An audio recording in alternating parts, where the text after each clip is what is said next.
1991 का समय था। भारत गंभीर आर्थिक संकट से गुजर रहा था, इकोनॉमिक क्राइसिस से गुजर रहा था।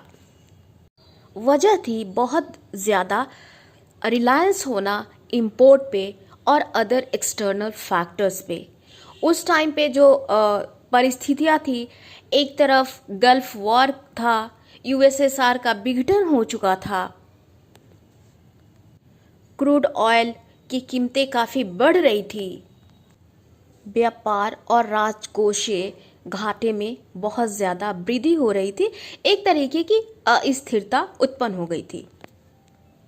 1991 में फिर इकोनॉमिक रिफॉर्म्स के तहत लिबरलाइजेशन, प्राइवेटाइजेशन और ग्लोबलाइजेशन जैसी नीतियां लाई गई।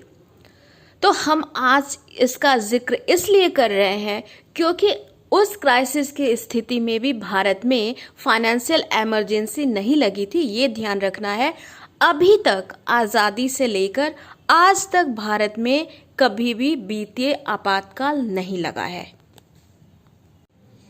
भारतीय संविधान का अनुच्छेद 360 राष्ट्रपति को भारत या उसके किसी भी क्षेत्र में वित्तीय स्थिरता या साख खतरे में होने पर वित्तीय आपातकाल घोषित करने का अधिकार देता है।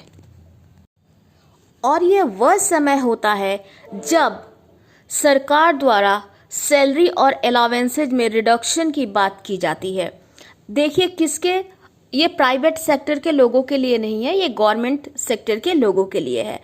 Reduction of salaries and allowances of all or any class of persons serving in connection with the affairs of a state.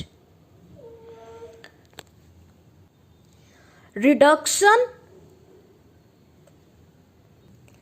of salaries and allowances of all or any class of persons serving in connection with the affairs of the union, including the judges of the Supreme Court and the High Courts.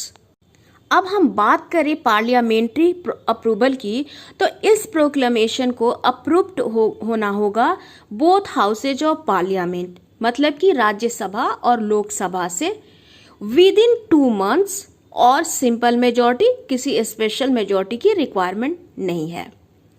अगर ये approved हो जाता है तो ये operation में आ जाएगा जब तक कि इसको रिवोक नहीं किया जाता है